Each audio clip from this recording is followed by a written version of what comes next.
Hey guys, it's Borjon. When Borjon is bored, Borjon likes to watch 90s commercials because it's the only way he can feel alive anymore. But this isn't a commercial. This is 90s snacks we want back. Do they possibly have the delicious 90s snacks that we're all still craving 30 years later? I don't know. I just clicked on it. We'll probably watch other commercial, like actual commercials after this. I was gonna watch summertime commercials, but I can't find any. So I think I'll just have to go find one of those channels that have it broken down by like month or something. So, but right now, this is the 90 snacks we want back. Number 15, Burger King foot lettuce. Growing up in the 1990s meant surfing the internet on those AOL discs, watching The Fresh Prince of Bel-Air and Saved by the Bell, and playing GoldenEye on the Nintendo 64. And when it came to snacking, it meant having some of the greatest choices ever known to human children, if, that is, you could convince your parents to buy them. So today, we're unwrapping some 90s snack foods we want back. Before we get started, be sure to subscribe to the Weird History Food channel. And after that, please leave a comment and let us know what other forgotten foods you would like to hear about. Okay, somebody throw on some Oasis. Released in 1990, Nestle's Push-Up Pops were basically just sherbet in a cardboard tube that came equipped with something akin to a built-in plunger, which was used to push the sherbet up. And they were yabba-dabba delicious, by which we mean they were bedazzled with Flintstones characters. Flintstones Push-Ups seemed to disappear from the shelves at the end of the decade, but in reality, Nestle had simply ended its branding deal with the cartoon's producers. Push-Ups are actually still out there in your grocer's freezer, just without Fred's smiling face on them. Yeah, so it's basically just a toilet, toilet roll with a wrapping on it and sherbet shoved inside it, and they've got the little plunger that you can. It's kind of like the push pop effect. But yeah, they were very soft. Even after in the freezer, they were soft. They were very fruity. They were good. And yeah, they've just been remade, or not remade, but remarketed as these new ones. Like I can go to Dollar General right now and find them in the freezer aisle. So it's not like they've disappeared. It's just they're no longer under the moniker of, the Flintstones. But here we've got Wonka. So, but yeah, you remember those? The toilet paper roll and the sherbet, and it was just sometimes dripped down and you're like, but it was cardboard, so it didn't taste very good. And then you're like sticking the plunger up a little bit and trying to like right in there. No, just me. Okay. First released in 1988, Hubba Bubba Bubble Tape, a variation on the Hubba Bubba gum brand, exploded in the 1990s. Not literally. It just got really popular. Apparently, kids were really into measuring things. But whatever the reason, the popularity of Bubble Tape was probably more related to its famous marketing campaign, which told kids, "It's 6 feet of bubble gum for you, not them." Them, in this case, is meant to refer to adults. So the slogan was basically saying, this gum is gonna piss off your parents. It worked like the Pied Piper's flute, and the manufacturer found themselves making 1 million packages of the stuff a week at the height of its popularity. Although the idea of so-called fruit leather actually goes back at least back to the turn of the 20th century. I love fruit leather. So good. So good. Honestly, I would prefer those over fruit roll-ups any day. But fruit roll-ups are good. And the ones that had like the characters where you punch them out, but they don't come out very well. You're just like, you peel them out and you're like, that's really all you do. It's not like you're putting on plays with them. You're like, oh, here's one. You're like, oh, they're going to go to the store and take care of their baby. No, you're like, you peel them out. And then you take whatever's left and... General Mills didn't introduce the world to fruit roll-ups until 1983. Once they did, though, the snack, which was basically just fruit-flavored corn syrup dried in a flat circular shape on a piece of cellophane, could quickly be found in almost every supermarket in America. For a brief time between 1994 and 1996, General Mills partnered up with Nickelodeon to make fruit roll-ups that were branded with animated characters from shows like Doug, Rocko's Modern Life, and Real Monsters. There was even a limited edition slimy, grimy green flavor celebrating the network's infamous green slime. The end result looked like chowing down on a square of Shrek's pelt. Who wouldn't want to eat that? Manufactured by the Topps Company, who have primarily made baseball cards packaged with inedible gum for most of human history, Push Pops were a staple snack of 90s kids. Housed in a plastic tube that had a plunger-like device allowing consumers to push the treat up as they ate it, Push Pops were fairly similar to Nestle's Push-Ups, although Topps apparently couldn't snag an endorsement from Fred Flintstone. But if Push Pops were your jam, we're happy to report you can still get them in many of their classic flavors. The hyperactive brainchild of General Mills, Squeeze-Its were a juice-like drink that came in a plastic bottle, and in order to drink it, you had to, well, squeeze it. Although they were actually introduced in the 1980s, Squeeze-Its rose to popularity in the 90s, thanks to a weird series of commercials in which kids chased down terrified, anthropomorphized Squeeze-It bottles to drink their delicious innards. The commercial ends with the encouraging slogan, "Squeeze the fun out of it," which presumably hit the ears of every Squeeze-It bottle like a terrifying prophecy. Squeeze-Its came in flavors like Chucklin' Cherry, Rockin' Red Puncher, and Smarty Arty Orange, but the big squeeze came to an end when they were discontinued in 1991. Yeah, you had a lot of drinks kind of that were like that.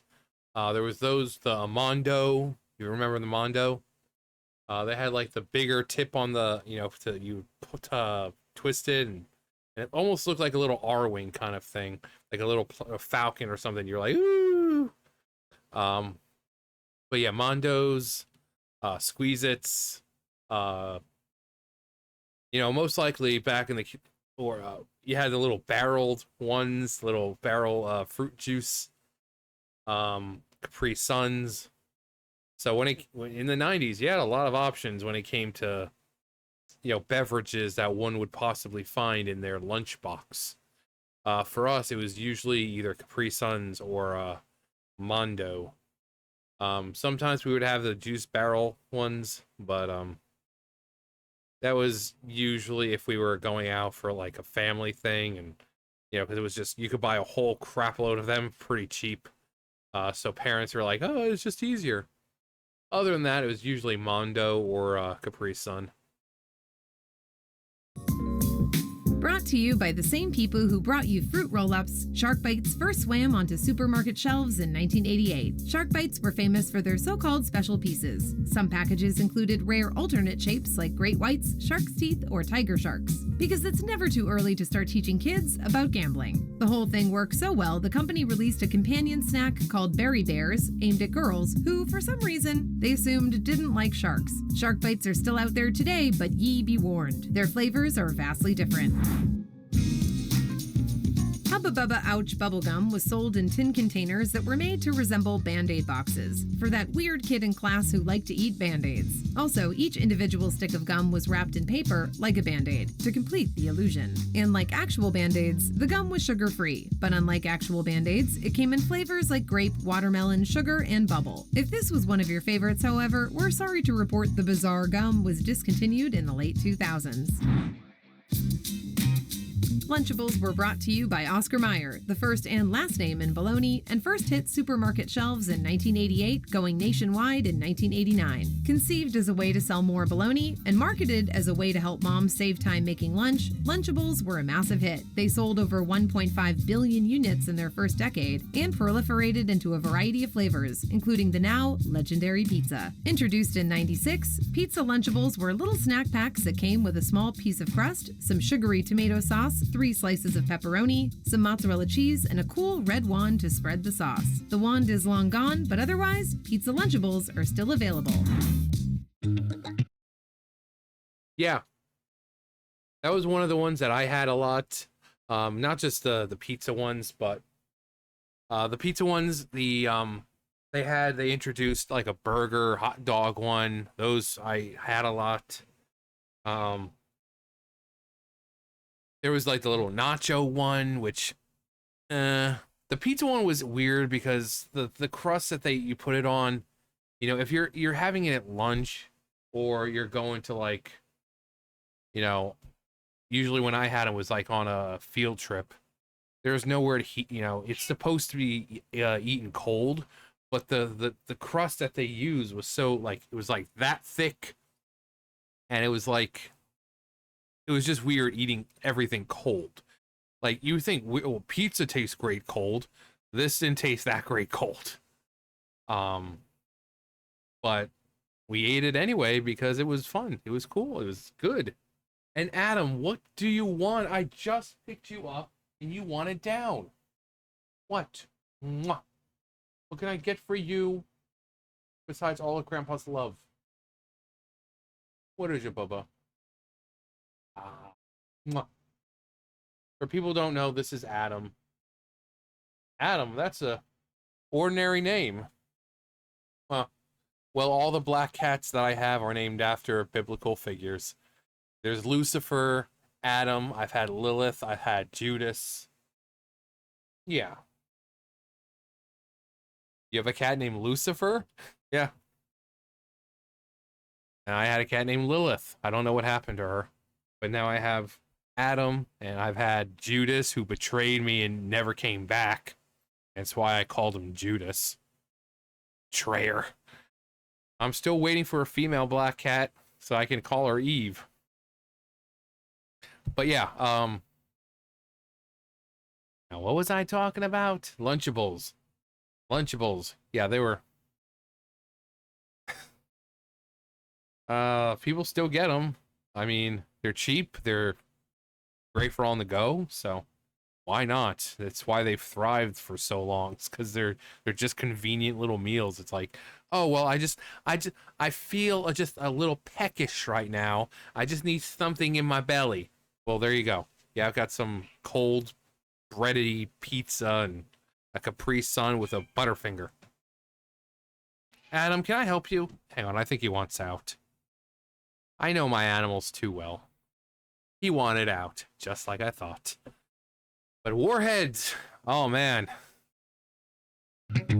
Though they were created in Taiwan as early as 1975, warheads weren't imported to the United States until 1993. It makes sense that the candy king of schoolyard legend would have a vague backstory like Rambo. Flavored with citric and malic acid, they have a pronounced sour taste. The flavor's intensity fades after 5 to 10 seconds, but most people had already spat them out by then. Despite, or more likely because of, a warning on the package that read, eating multiple pieces within a short time period may cause a temporary irritation to sensitive tongues and mouths. 90s kids would often hold contests to see who could eat the most warheads at once. If you were one of those kids, we recommend getting back in fighting shape, because warheads are still around today.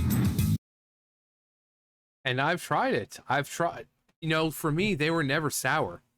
Like, even now, I went back and tried as many Warhead products. Like, they have the Warhead gummies, Warhead cubes, like they're sugary cubes, regular Warheads. They're not that sour. But it's kind of like with hot sauce or something. Like, some people are like, oh my, and some people are like, you fucking pussy. For me, the sourness of it never got to me because they weren't that sour, at least to me. But they were still good. Warheads were like Airheads. Basically, if your lunchbox didn't have that in them, you weren't worth talking to. You know, those were the kinds of candies that separated the bullies and the nerds. If you didn't have that stuff in your lunchbox, you were the nerd. You were getting bullied by the people who did have them. So at least that's how it was in my school. Luckily enough, we had Warheads, we had Airheads in my lunchbox, so I didn't have to worry. I was a cool dude. Debuting on supermarket shelves in 1990, Kid Cuisine was a line of frozen dinners made exclusively for kids, which you could instantly tell because there was a cool-ass penguin wearing sunglasses right on the front of every package. The idea was basically to combine frozen foods and McDonald's Happy Meals for a Voltron of nutrition aimed squarely at latchkey kids. The TV dinner-like meals usually came with portions of kid-friendly meals like chicken nuggets and mac and cheese, and as the brand became more popular, new varieties like Pizza Painter Cheese Pizza and Rock and Roll Taco roll-ups were released. However, today you can only get 3 kinds: popcorn chicken, mini corn dogs, and all-star nuggets. They all come with a brownie, corn, and fries or mac and cheese if you're looking to recreate a weekday afternoon in the 90s. Is that true? Because we used to have so many different, like the pizza, like we had the pizza ones all the time. Do they really not have but like 3 versions now? I loved Kid Cuisine growing up. That was like one. Obviously, you got 2 other siblings, and you got your dad who works, your mom who stays home, and sometimes you may not have a lot of money. Also, this was back in the day. You'd go to McDonald's a lot because every Wednesday or whatever it was, cheeseburgers were like 40 cents each or something like that. So, Kid Cuisines, they were cheap. It was for a kid, it was a good portion. And there was a lot to choose from. And like we go and it was like, oh, which ones do you want? Because, for you. So it's not like any of them are bad. So it was like, oh, which ones do you want? Which one? And then we like separate into what, for each of us. And, sometimes we would just have to all get the same. Sometimes we get to choose. But for the most part, they're cheap. They're easy to make. You just pop them in the oven for like 25 minutes or whatever. And there you go. Kid Cuisine. You had sometimes like the boxes had stuff to do on it.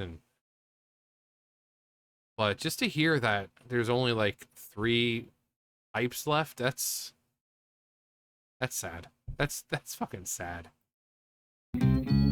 Kids like to play with their food. It's one of the immutable laws of the universe put forth by Isaac Newton. General Mills sought to capitalize on that universal truth by releasing Fruit String Thing, which comes from the same general Fruit Goop family of snack foods that include fruit roll-ups and shark bites. This time, the mixture was poured onto a paper backing in ropey tangles and swirls that kids could peel off the card as a single long strand or in bits and pieces. In fact, commercials for String Thing emphasize the creativity inherent in choosing how to eat one. While the standard form resembled string, the product also came in designs like rocket ships and bicycles for kids with less imagination. But to the disappointment of kids everywhere, the product was discontinued sometime in the mid-2000s.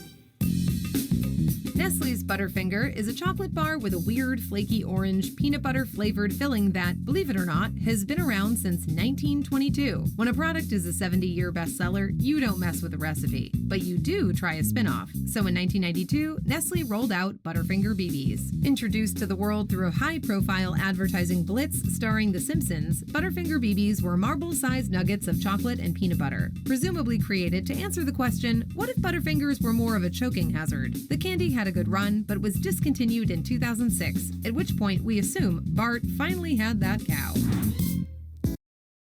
I loved Butterfinger BBs.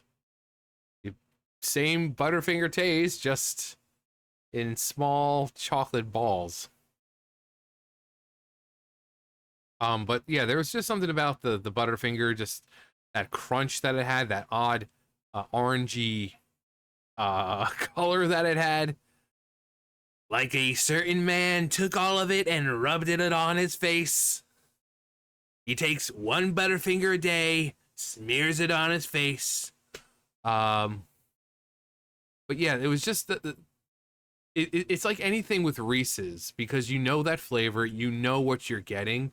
So if you see something like Butterfinger, and it's like, oh, it's just Butterfinger, it's just in a ball form, and you're like, okay, I see no reason not to trust this. This is perfectly fine. And it was freaking delicious. It was delicious. Not one of those ones that we'd have a lot, but whenever I could get them, I would, because I loved them. They were so good. Nobody likes a flat Dorito. That's apparently what the brand was thinking when Doritos 3D debuted in 1998. Likely created to compete with snacks like Bugles, this version of the popular tortilla chip was basically just a puffed up Dorito, like it had an allergic reaction to nacho cheese. It came in 3 flavors, including zesty ranch, jalapeno cheddar, and the old Doritos mainstay, nacho cheese. The line was discontinued pretty much everywhere but Mexico in 2004. But if you're one of the people who just can't stand 2D Doritos, take heart. In 2021, the company brought the 3D version back in 2 flavors, chili cheese nacho and spicy ranch.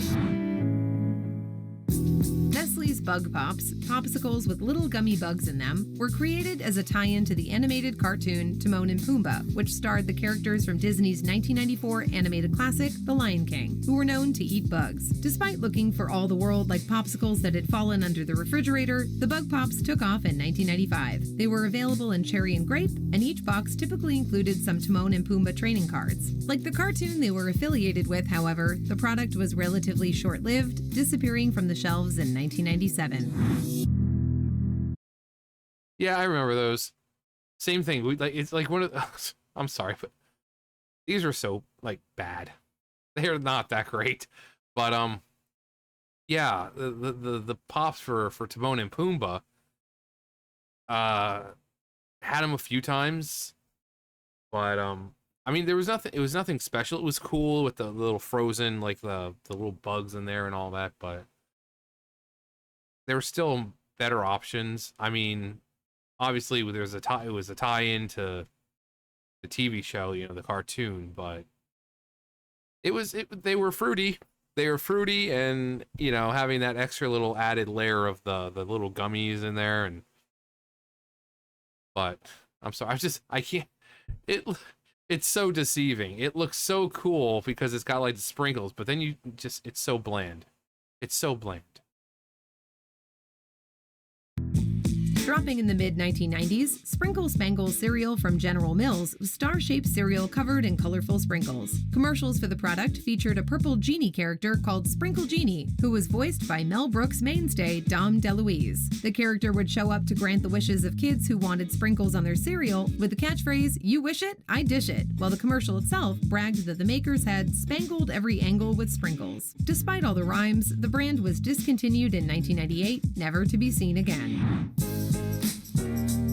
Sonic the Hedgehog made his debut on Sega gaming systems in 1991. By 1995, the character was famous enough to receive the highest award American culture has to offer, his own brand of canned spaghetti and meatballs. Sonic the Hedgehog pasta was manufactured by Franco-American, the maker of SpaghettiOs, who marketed the brand with a bizarre commercial that depicted a Robotnik-like kid plugging a can of pasta into his gaming system. Sonic himself would go on to fame and fortune in the movies, but his branded pasta hit the wall in 2000. So what do you think? Were you a 90s kid? So yeah, but that's nothing strange. Mario had his own their own pasta, not just in these, but like mac and cheese, probably some of the best because of the way the cheese got it. Ninja Turtles, Care Bears, Smurfs, you name it, they've been pasta form. So I don't know why they just selected Sonic.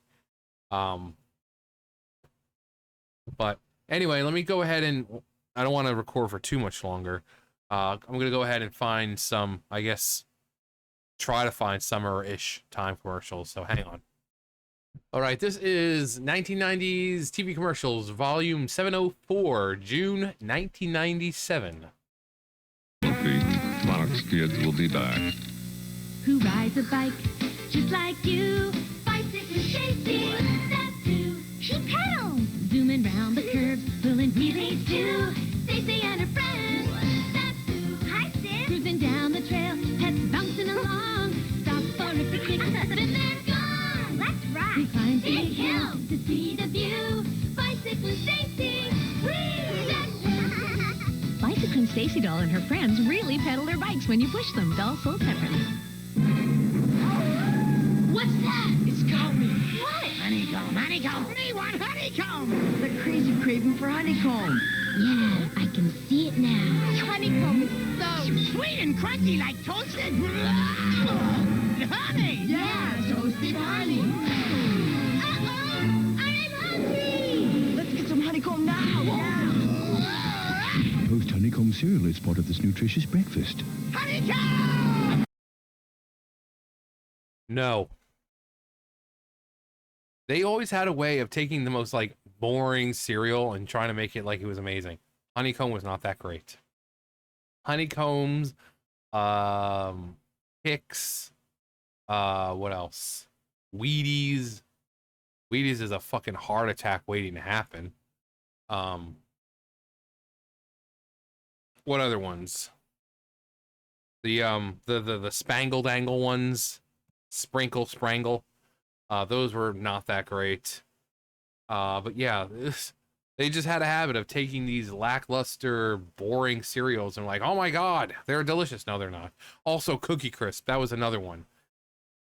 Didn't like Cookie Crisp. One, it says tastes like a cookie. No, it doesn't. It doesn't. It doesn't look like a cookie. It doesn't taste like a cookie. Even after you put in milk, it still is nothing like a cookie. You fucking liars. But Honeycomb, no. It's time to party. Enter the Fox Kids Party in the Patch sweepstakes, and you could win the coolest, biggest face painting party ever for you and 10 friends. You'll paint faces and play with a real-life Cabbage Patch Kid. We'll give you and each of your friends a Cabbage Patch Kid paint. Play with a real-life Cabbage Patch Kid as opposed to the fake Cabbage Patch Kids? What does that mean? A real-life Cabbage Patch Kid.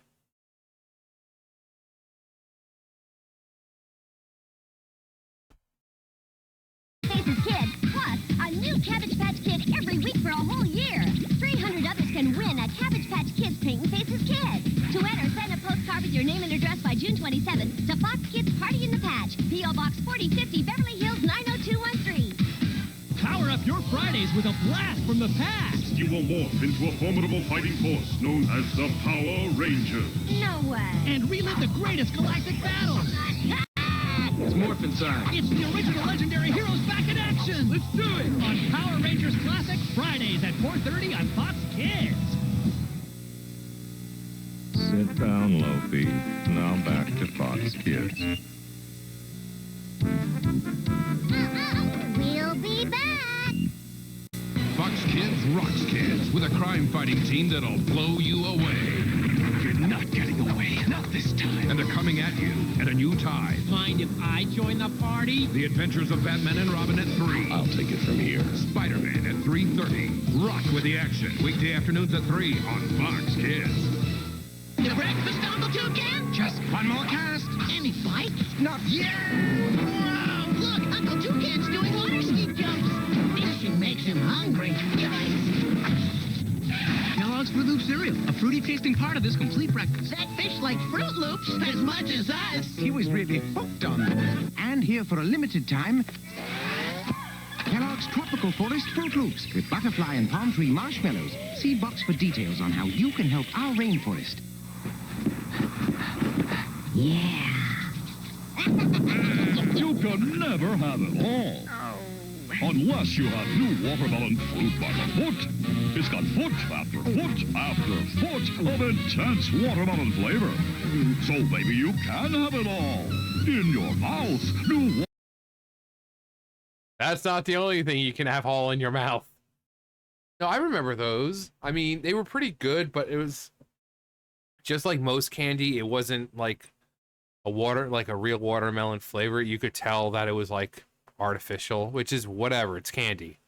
You know, people don't expect most of the time to have real flavors in their candy because it's like, oh, well, it's bad for us anyway. So why add some healthiness to it? But that's why I like the fruit leather, because it was fruit. But yeah, I remember those. I don't like the fact that they would make it seem like it's, you know, this huge amount. It's really not. I think it's 6 feet. I'm 6'4". So, I mean, it seems like a lot, but given the fact that it was only like this wide, I mean, you could just the whole thing into a little. It sounds like 6 feet. It sounds like a lot, but it's really not. But I remember this flavor. Again, if I remember, it did definitely have that like artificial watermelon flavor to it. watermelon fruit by the foot. It makes having anything else seem like the pits. You can Get your fill with a foot.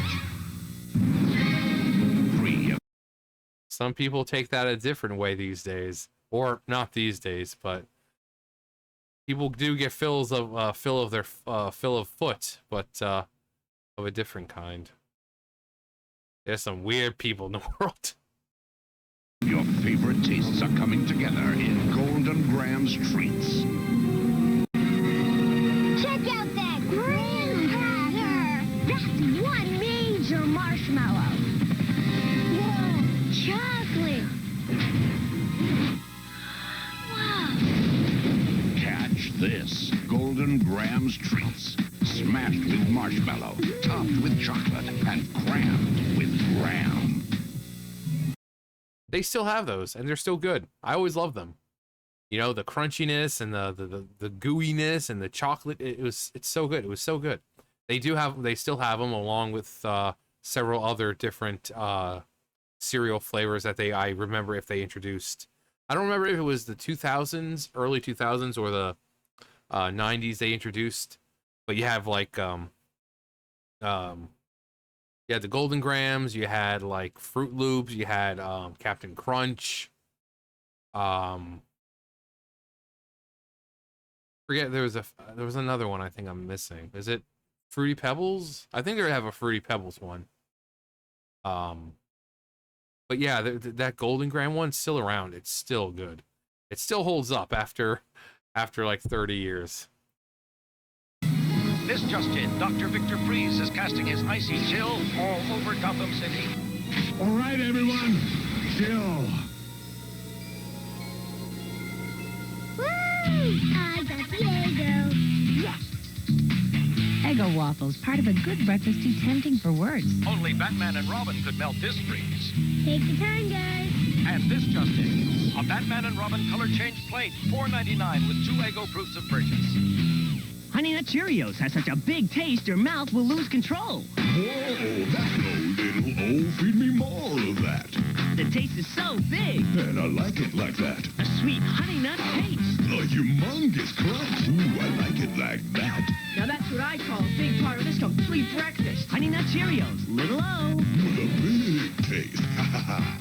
How can you catch a dinosaur? With a Lost World single-use Kodak camera. Yours free with 3 proofs and $1 shipping. Details on marked boxes. We're back.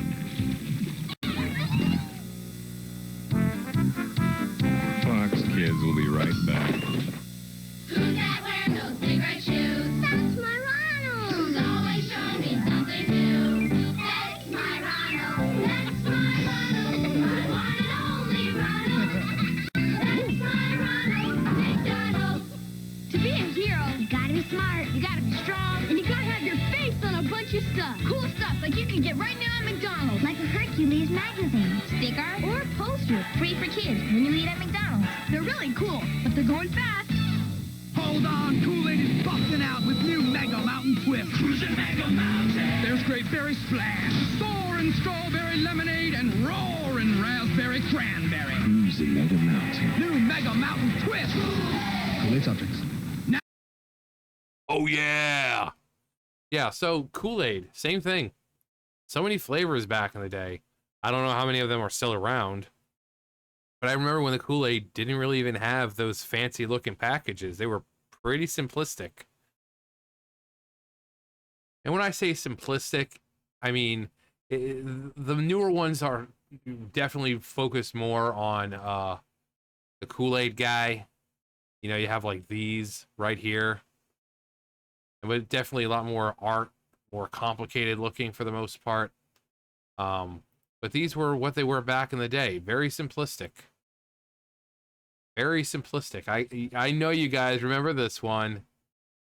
The Great Blue Teeny and Charcoalberry Fin. Some of the best flavors. I don't even know if there's... I mean, I think they release sometimes maybe once a year or something. I swore I've seen these two in stores. But...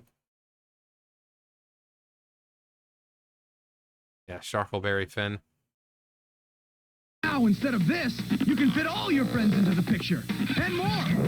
with this totally panoramic camera from Kool-Aid. Yours free by mailing in an order form along with points from any Kool-Aid Mega Mountain Twists. See order form for details. Say Mega Mountain Twist. If you're not afraid to rock, I feel good. And you're hankering to roll.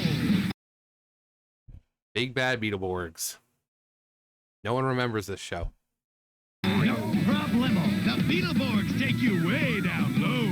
Let's go. And just when you think the excitement's over, I love surprises. they'll blast you sky high. So watch for 'em. Or Clever will rock you with the old evil eye. Big Bad Beetleborgs, tomorrow at 4, only on Fox Kids. Fox Kids rocks kids. Jump, Loki, jump. Now back to Fox Kids. Attention, Fox Kids viewers. Welcome. Be on the lookout for Double the Bobby. Rad. First, it's Me. Right, followed by... Probably Bobby. How did you know? It's a classic. It's back-to-back Bobby for a zany time. Watch a full hour of Bobby's World. Bobby's World. Don't you know? Howie Mandel and everyone remembers the episode with Bobby's his mom having a new baby. That one was, they play that episode like all the time, it seemed. But yeah, Bobby's World. You ride around the house on his little bike, his little tricycle. I miss the 90s. Only on Fox Kids. And now a message from the Totally Kids Detective Agency. Excuse me. Can you help me? Do you know what to do if someone asks you for directions or for help?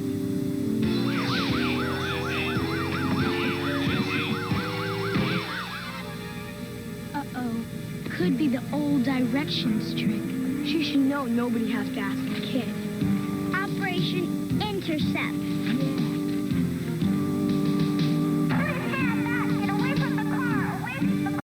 You're not my friend. I don't know you. Oh, I know it's that. What is it? That's not my purse. I don't know you. I just repurpose it for that. Excuse me. If you need any help, maybe you should ask a grown-up. Yeah, maybe she did need directions. But still, you should never go near a stranger's car. Never go up to a stranger's car. Even if the stranger looks really cool. A smart kid is cooler. And knowing's only half the battle. So there we go. 37, almost 40 minutes. Wow. That's a lot longer than I thought it was going to be, and a lot longer than I would have hoped, but it was well worth it. Well worth it. Anyway, that's going to do it for me. You guys know the drill. I'll see you guys later. Bye, guys.